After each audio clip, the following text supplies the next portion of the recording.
Another huge one that the members love to talk about is 45-day callbacks and Foreman by name. What's your experience with that? How it's used? Do you think it's being used properly? Just kind of what's your opinion, and what could you do to provide accountability for some of those things? Yeah, those are tricky ones. So 45-day callback would be, somebody's working at a company and they're able to be called back within 45 days. And then I see that again, that'll be abused by somebody's called back and worked for a week or worked for a day, and then they're back on the books. And so that's an unfortunate loophole that's being used as 45-day callback, to try to hold on to a good employee that a company wants to keep. And I don't have the answer for fixing that. I'm open to ideas. It's one of the unfortunate downfalls of having a full referral union, that we wait in line and the next person in line gets the job, right? And which I fully believe in. But we're all built a little differently. We all have slightly different skill sets, and so I understand, as someone who did a lot of my career on the Navy bases in PSNS and Bangor. We have these times where we have to put in competent people. We have to submit these competent people for these jobs that are going to bid and be in some really sensitive areas, and to where the background checks are extremely thorough. And if you have anything in your background, if you have at times bad credit, it could put you in a place where the military sees you as a risk, because you could be compromised having a bad credit. Potentially now would be open to providing information to outside entities, right? For money. And so these areas are so sensitive, and point being that you really need specific people.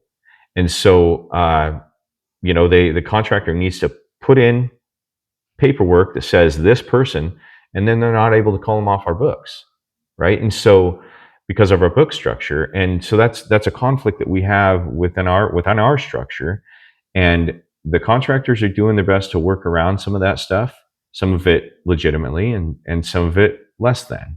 And I have sympathy because I understand, but at the same time, I really do not like abuse of the rules in any way. Like, it just rubs me wrong. And so, but in that 45-day callback thing, if they're running right up to the time limit and they're putting somebody back to work and then putting them back on, they are playing by the rules effectively, even though we understand abuse when we see it. And so I'd like to see something change there, but I don't have that answer. I don't have the answer for what our contract needs to look like and say to put a stop to that. And we see these issues really become prolific when the work picture is so awful. Right? We're not running into that issue when times are good, or even when times are reasonable. But it's when we need it the most, when we need the books to work and move the most, we see that happening so more often. I myself have taken Foreman by name calls plenty of times in my career, and some might see that as an issue with me. That's unfortunate. I'm sorry. I do have a different take on the Foreman by name thing. I think we need people to be able to run our projects, and our contractors to be able to select people who are going to make their projects, the head of that project, run the project so that they're making money and they're being successful, and so we have to give a little bit in that space.